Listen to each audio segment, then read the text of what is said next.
بسم اللہ الرحمن الرحیم وصلی اللہ علی النبی الکریم رب اشرح لی صدری ویسر لی امری واحلل عقدۃ من لسانی یفقہوا قولی.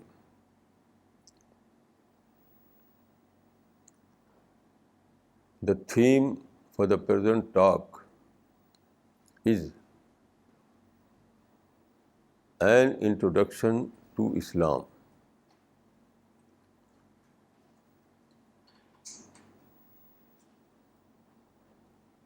You know, there are two basic branches of religions, Aryan and Semitic. Hinduism and Jainism belong to Aryan branch of religion, and Judaism and Christianity and Islam belong to the Semitic branch of religion. Now, according to the Semitic belief, religion is based on revelation.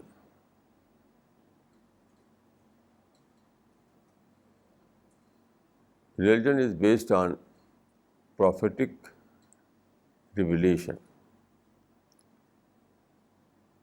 And all those revealed religions were one and the same.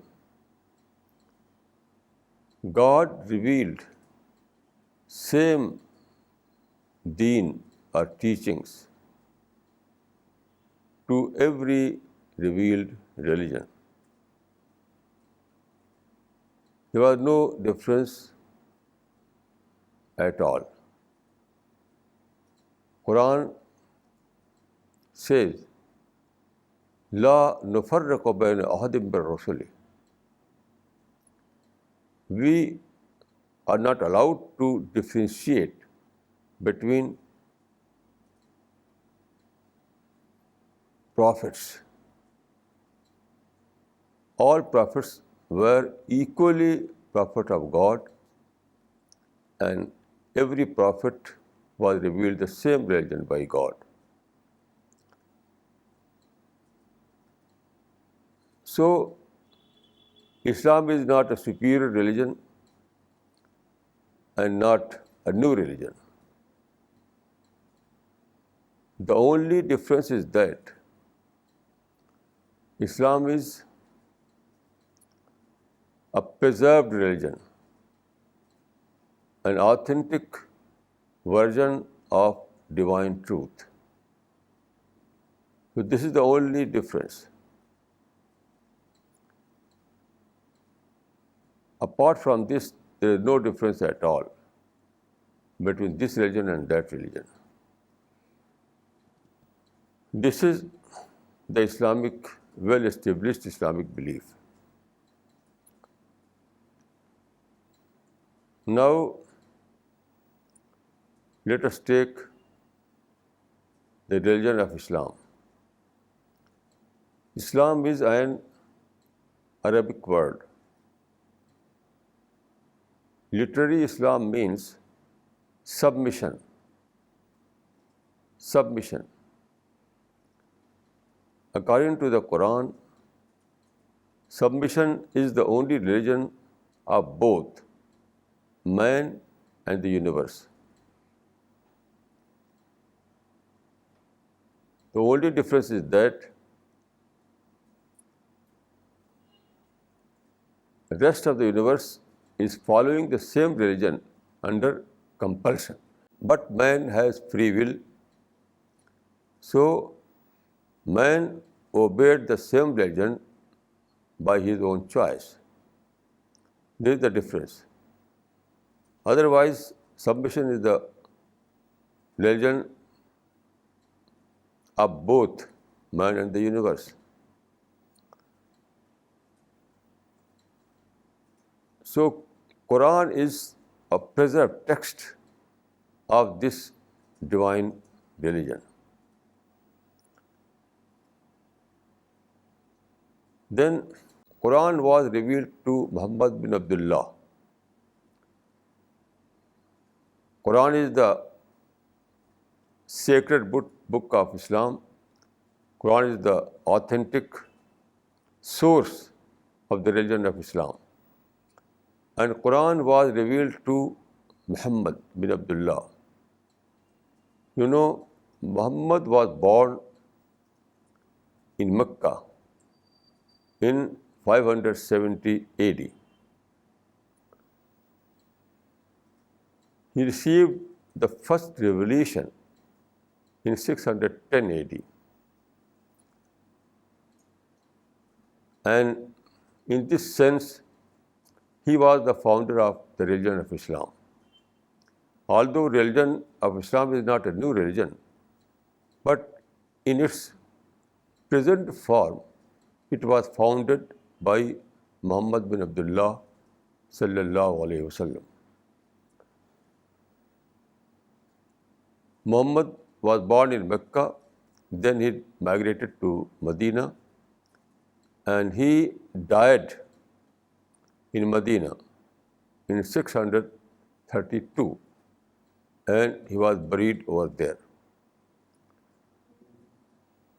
Now, the teachings of Islam are basically 5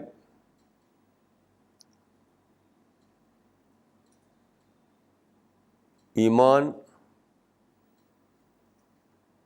and Ibadah and Akhlaq and Muamalat and Dawah. So these 5 tenets are basic tenets of Islam. Now let us take the first, that is Iman. Iman means faith, belief. So when you discover God as the creator, as the sustainer, as the Lord of the universe, so when you discover this fact that God is the Lord of the universe, and you declare that I believe in God Almighty, then you recite this kalima, Ashhadu an la ilaha illallah wa ashhadu anna Muhammadan abduhu wa rasuluh. This is the beginning of Islam. It means that I bear witness that God is one. There is no God except one God. And Muhammad is the prophet of God. And he is the final prophet. He is the last prophet. So he is the kalima. And from this kalima, Iman begins. But kalima is not simply a recitation. Kalima is a declaration. It is not lip service, but it is a solemn declaration. When you discover the truth, when you discover God, when you discover Muhammad as the prophet of God, so when you discover this fact, then you declare. So it is a declaration. It is a solemn pledge. When you say kalima, it is not a lip service. It is very, very serious kind of declaration. Ashhadu an la ilaha illallah wa ashhadu anna Muhammadan abduhu wa rasuluh. So this is Iman. And Islam begins from Iman. Then, you know, if you discover God as the Almighty, as the Creator, as a sustainer, so it is not a simple thing. It is a great, great revolution. It brings about a revolution in your personality. Why? Because accountability is attached with Iman. When you discover God, you also discover the concept of accountability.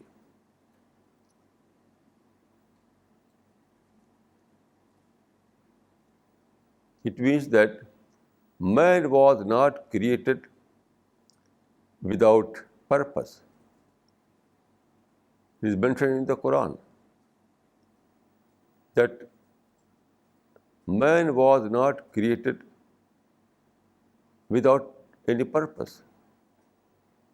Man was created for a well-known purpose. So according to the creation plan of God, God created man and settled him in this planet Earth for test.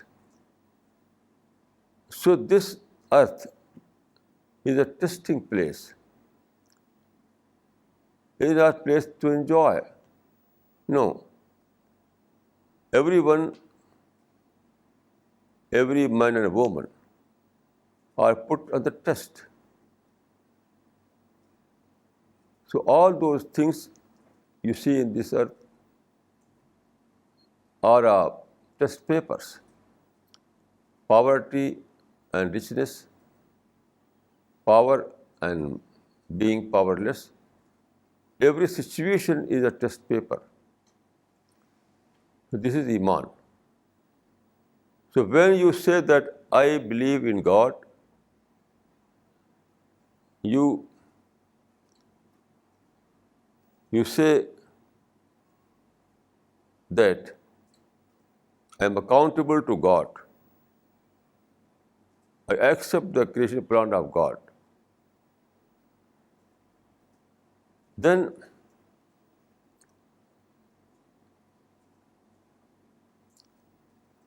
Iman means that you are ready to set your priorities in accordance with the Iman, with the Islam.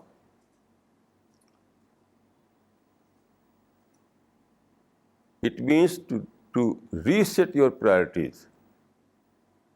When you declare Iman, it means that you are declaring that I am ready to reset my priorities. So it is a very, very serious thing.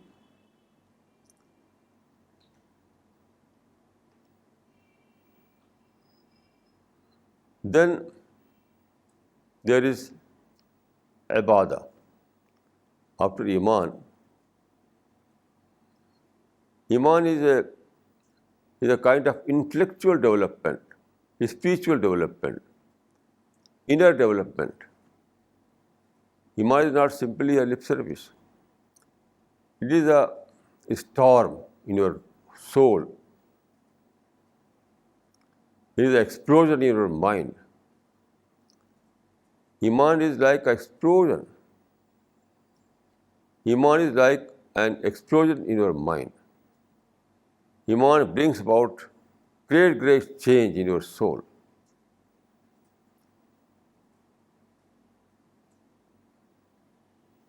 If you find that your life is, if you find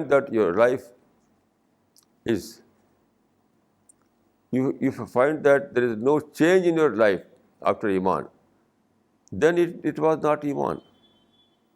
Quran says, Ya ayyuhalladhina amanu aminu. It means that declare your Iman again. So a true Iman bring about change in your in your life. Iman gives you a new direction of your life. Iman gives you a new priorities for your activities. Iman gives you a way of thinking. Iman inculcates the spirit of God-oriented thinking. Your life becomes God-oriented life. All these things are result of Iman, result of belief, result of declaration. Then there is Ibadah. Ibadah means prestige. When you declare that you are a mu'min, you are a believer, you accepted God as your God, then it is but natural that you want to worship God. Worship is a symbol of submission. When you worship, it means that you are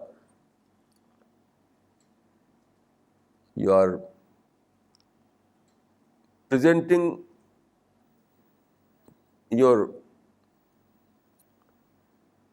yourself before God completely.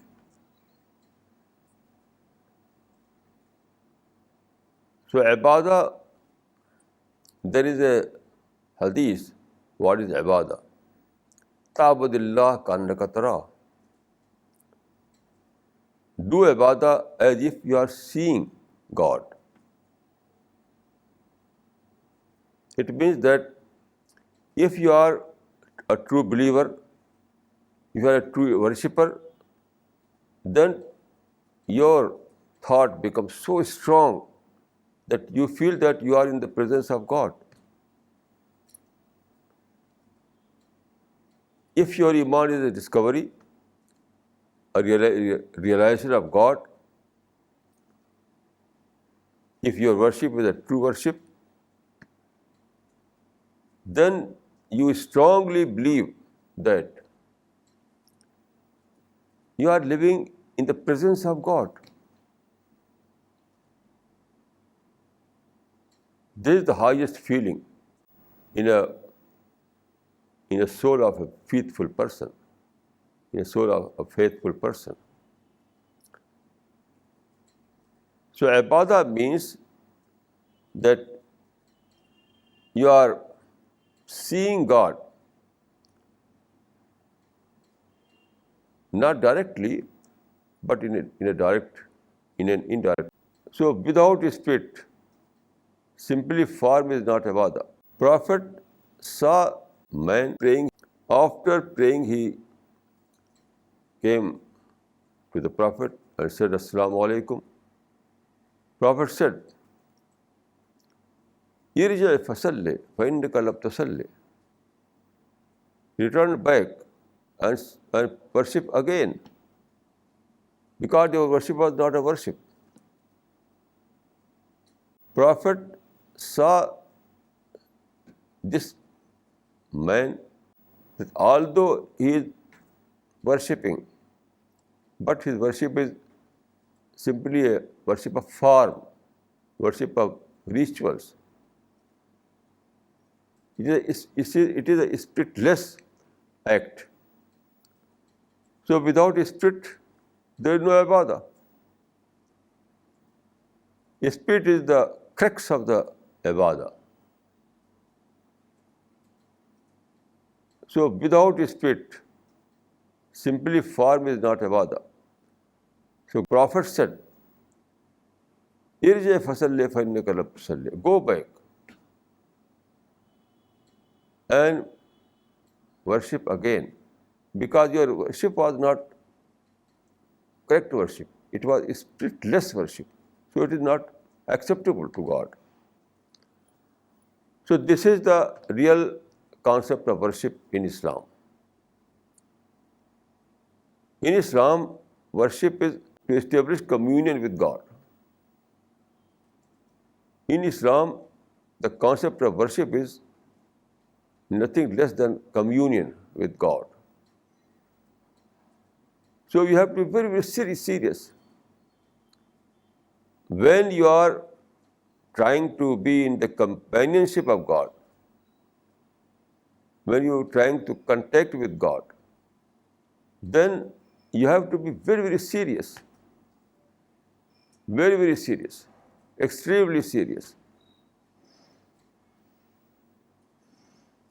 So this kind of spiritful act is worship. For example, you say in namaz, Allahu Akbar. Allahu Akbar more than 200 times. Now Allahu Akbar means God is great. But God is great means that I am not great. When you say that God is great, you are also saying that I am not great.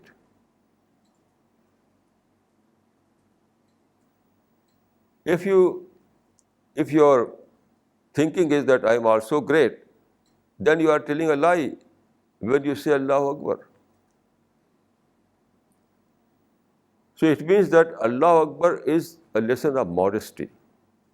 Modesty. The salat or namaz teaches you modesty. And modesty is the crux of the Iman. Modesty is the crux of Islam. When you discover God, you discover also that I am very, very helpless. Sense of helplessness is the source of modesty. Sense of helplessness is the source of modesty. So only that worship is true worship, which carries this spirit of modesty. Without the spirit of modesty, it is not a true worship. And then, modesty is not required only when you are in the mosque. When you are doing ruku, you are doing sajda in the mosque. So modesty is not required only in ruku and sajda in a mosque, but modesty is required also in the society. When you are outside the mosque, you are in the society, you are interacting with others, at all those occasions, it is also required to be modest. Modesty is the only true behavior, true social behavior of a Muslim, of a mu'min.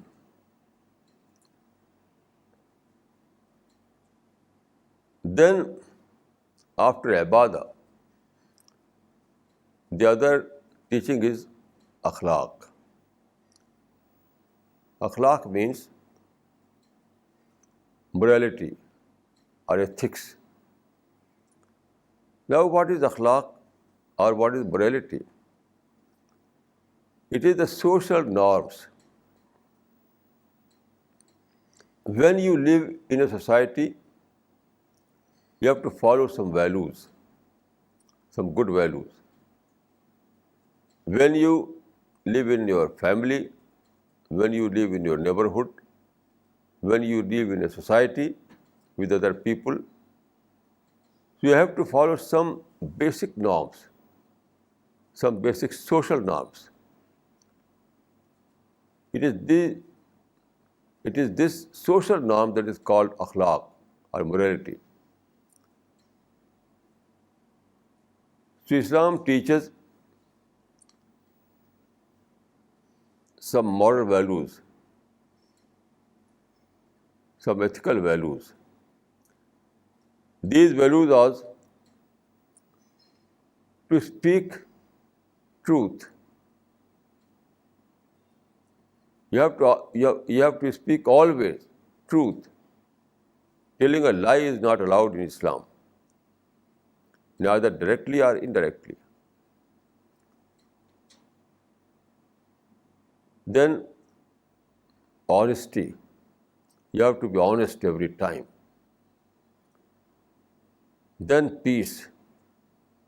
You have to be a peaceful member of your society. And tolerance. Tolerance is a very, very important value for a Muslim. And justice. You have to be just every time. Even when you are angry, you have to follow justice, principle of justice. وَلَا يَجْرِمَنَّكُمْ شَنَآنُ قَوْمٍ عَلَىٰ أَلَّا تَعْدِلُوا اعْدِلُوا هُوَ أَقْرَبُ لِلتَّقْوَىٰ. It means that if you are angry, even then you have to follow the principle of justice. You are not allowed to deviate from the principle of justice. No excuse is acceptable. No excuse is acceptable in this regard.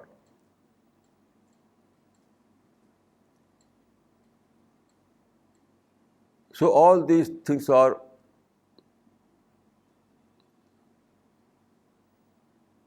among those moral values which are revealed in the Islamic religion. There is a hadith, "Bu'istu li'utammima makarim al-akhlaq." The saying of the Prophet of Islam. He says that, "I was sent to you to complete the moral values." It means that I have set examples of morality in every aspect of life. You know, Prophet's life was a very eventful life. Prophet's life was a very, very eventful life. He faced all kind of situation, from peace to war, from poverty to better situation. In every time, in every situation, he followed the moral values. So Prophet is an example. Prophet is a model of morality. So we have to follow all these moral values in our social life. No excuse is acceptable in this regard. No excuse is acceptable in this regard at all. Without morality, there is no Islam. Without morality, there is no Iman. So every mu'min, every Muslim is bound to follow these ethical principles, even when he is angry. Anger is not an excuse. Enmity is not an excuse. No excuse whatsoever is acceptable. No excuse whatsoever is acceptable in this regard.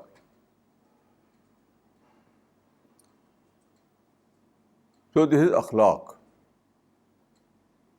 When you are living in family, when you are living in your neighbor, when you are living in society, at every time you have to follow those moral norms, moral values, ethical principles.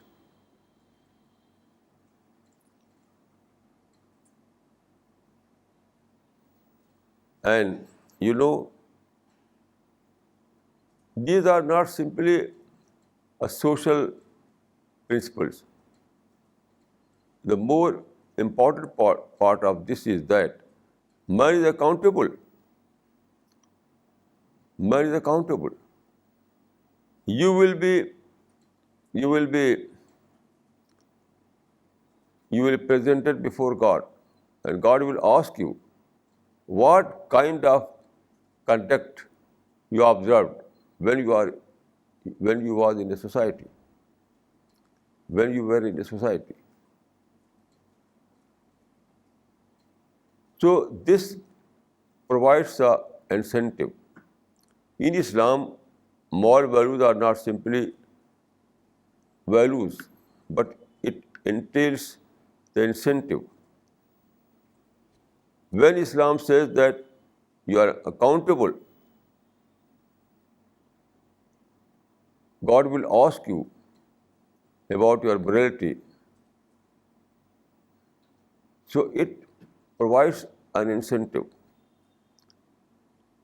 Without following the ethical principles, without following the moral principles, no one can be granted salvation in the hereafter. So this is what is called akhlaq, or moral values, or ethical system of Islam. Then there is the muamalat. Muamalat means dealing in money matter, in property matter, in all other matters. So in dealing, you are required to be just.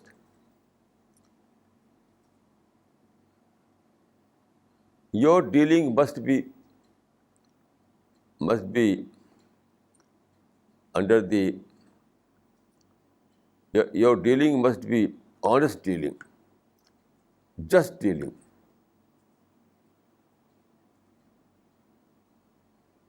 It is very, very important. There is a hadith that ad-deen al-muamala. Dealing is the deen. It is dealing by which you are recognized whether you are a true Muslim or not. So dealing is your identity. Good dealing means you are pure Muslim, true mu'min. And bad dealing means that you are not a true mu'min. Good dealing proves that you are a true believer, and bad dealing proves that you are not a true believer. You are a bad Muslim, and you will be accountable before God. Those people who failed to follow the moral principles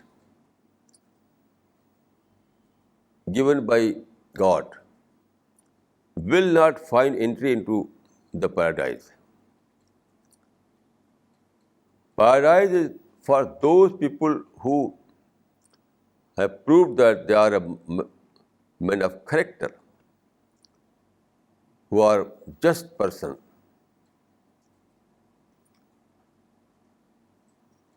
So one who adheres moral values will be allowed to enter into paradise, and those who fail to adhere these principles, moral principles, they will not allowed to go to paradise. So it is very important in Islam. In Islam, moral values are not simply social values, but In Islam, moral values are identity of those persons who will go to paradise.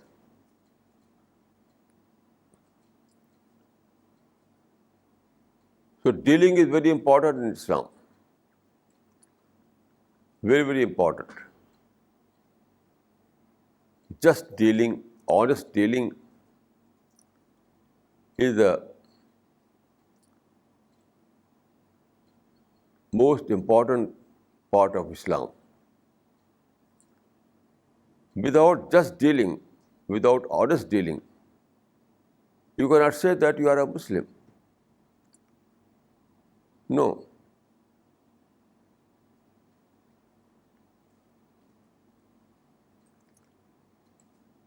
No birth movement are Muslim.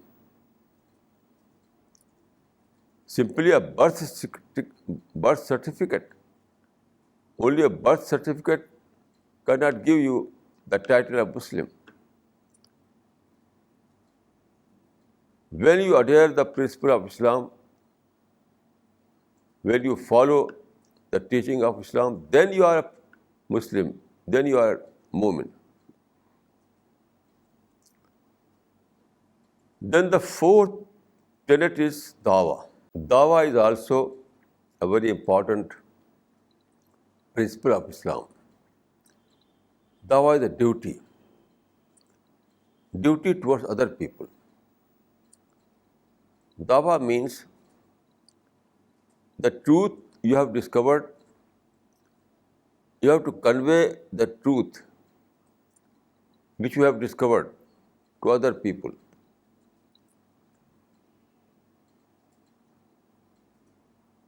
You cannot live with truth alone. You have to invite people. You have to convey this truth to other people. So dawat is also very, very important. There is no excuse.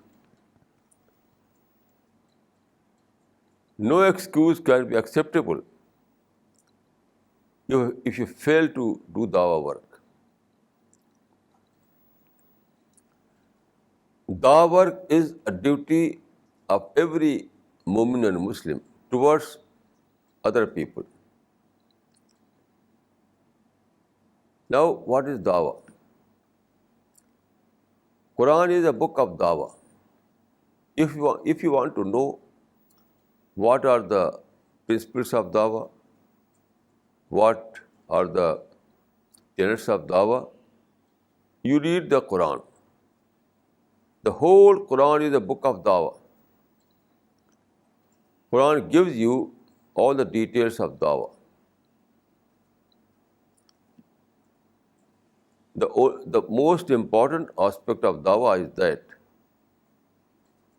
dawah means to make people aware of the creation plan of God. God created man with a special plan, which I call creation plan of God. So all the prophets were sent for this purpose, to tell people about this creation plan. This was the most important duty of every prophet. Now Muhammad was the prophet. Muhammad was the last prophet. Muhammad was the final prophet. So this duty is to be performed by his ummah. Now ummah Muhammadi is bound to perform this duty. Every member of this ummah, every member of Ummat Muhammadi is bound to do dawah work. Dawah work for a Muslim is not an optional, it is obligatory. obligatory, according to his capacity. According to his capacity. One who can write books, he must write books.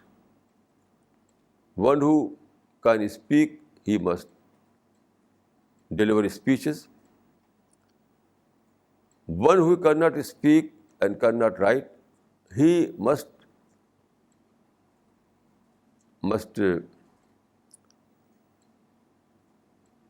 there are so many Islamic books, Islamic pamphlets. He can distribute all these pamphlets and books. So those who cannot, those who have no capacity to speak, capacity to write, they have to distribute these Islamic pamphlets, Islamic books to others. And if there is anyone who cannot do even this work, and he cannot deliver speeches, he cannot write, he cannot distribute Islamic books, then he make dua. Then he make dua. So no one is exempted from dawah work.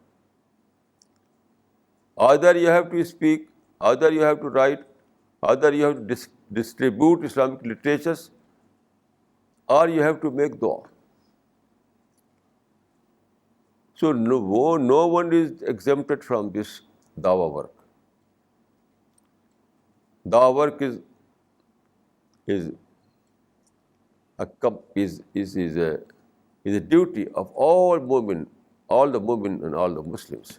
It is not enough to follow the Islamic tenets by your own. It's not enough. You have to propagate. You have to invite other people. You have to call other people. You have to distribute Islamic literatures to others.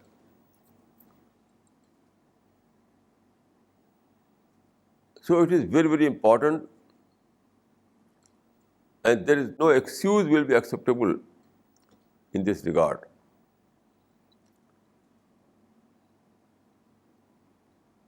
Then all these tenets, all these principles, iman and ibadat and akhlaq and muamalat and dawat, all these things are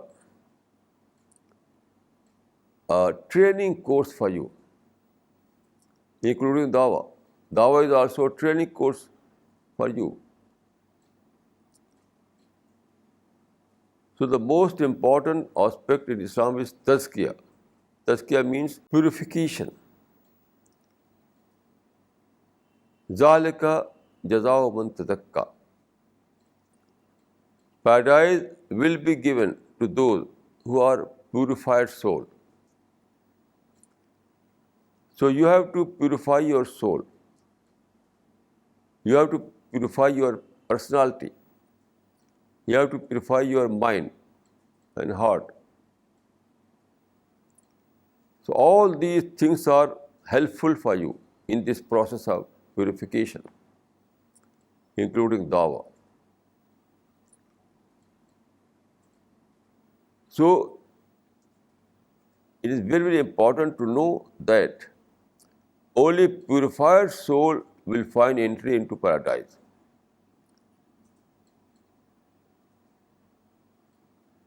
So, and all these tenets, all these principles are helpful to purify your personality, including dawah. Dawah is not only in inviting others. It is also introspection. It is also self-correction.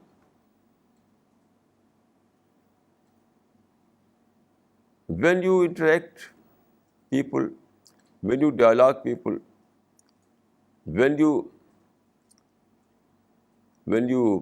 do the work, then there are so many occasions, so many situations that gives you opportunity to purify yourself.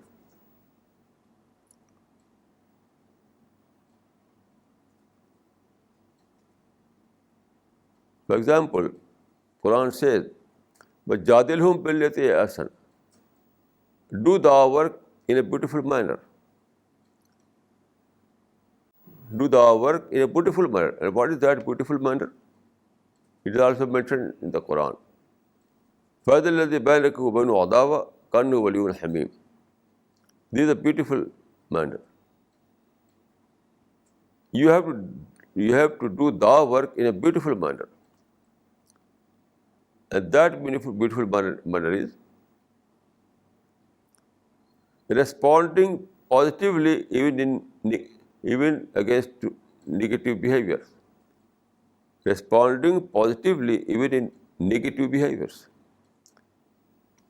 فَهَذَا الَّذِي بَيْنَكَ وَبَيْنَهُ عَدَاوَةٌ كَأَنَّهُ وَلِيٌّ حَمِيمٌ. Do good deed in return for bad deed. And then you will find that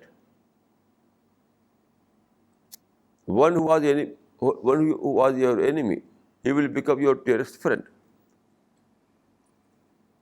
It means Dawa gives you a vision, positive vision.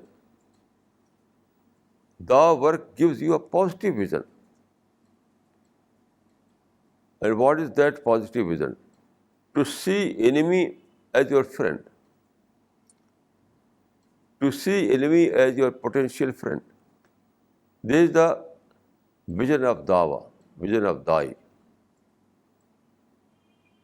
Dai is a very, very unique person. Dai, a person who is Dai, he is a very, very unique person. He is able to love others. Even he is his enemy. Jesus Christ has rightly said, love your enemy. Love your enemy. The same is required in Islam. Love is the starting point of Dawah. When you want to invite some people, when you want to do Dawah work among some people, you have to love, you have to show love towards them. Otherwise, there is no Dawah. Without love, without compassion, without well-wishing, there is no Dawah. So, these are 5 principles of Islam. These are 5 tenets of Islam. First is Iman. Iman is submission before God. Iman means submission before God. Then Ibadah. Ibadah means doing worship in the presence of God, with this feeling that you are in the neighborhood of God. Then akhlaq. Akhlaq means adopting good behavior in your society.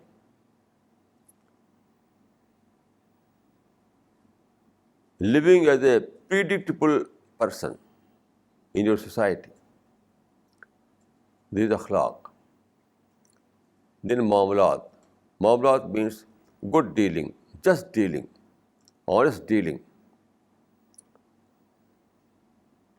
So it is also a very, very important part of Islam. Good dealing, just dealing, and honest dealing is a very, very important part in Islam, in Islamic life. Then Dawah.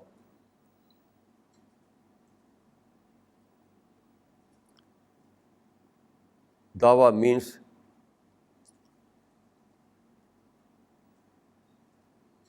conveying the message of God to all mankind. It is a universal task. Dawah is a universal task. It gives you universal vision. Dawah gives you a universal vision. Dawah gives you the courage to go to global interaction.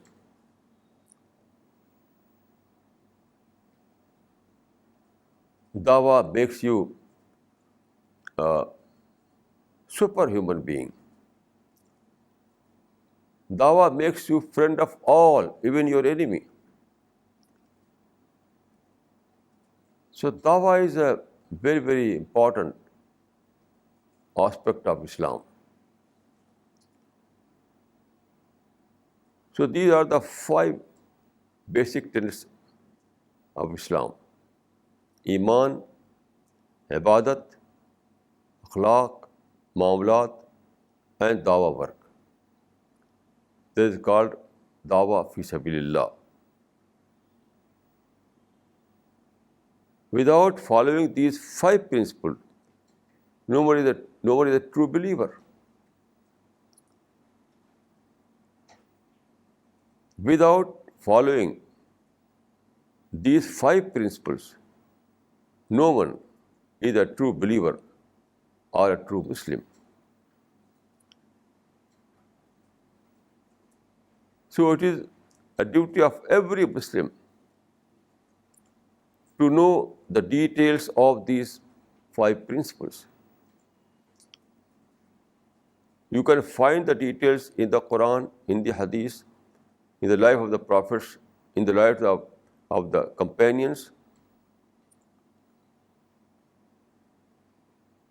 It is duty of every Muslim to know the details of these 5 principles and then follow these principles: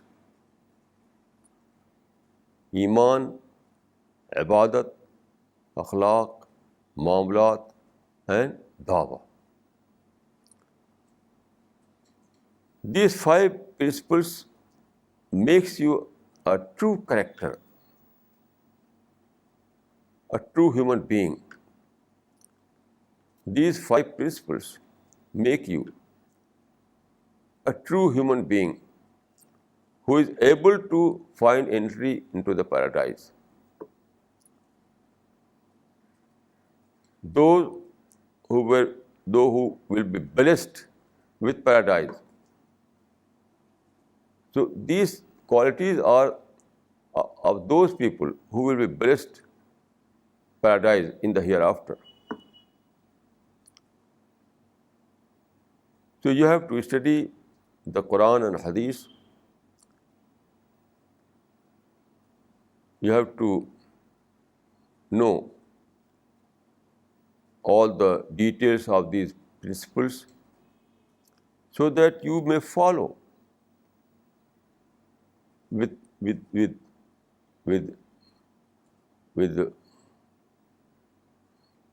complete soul and heart.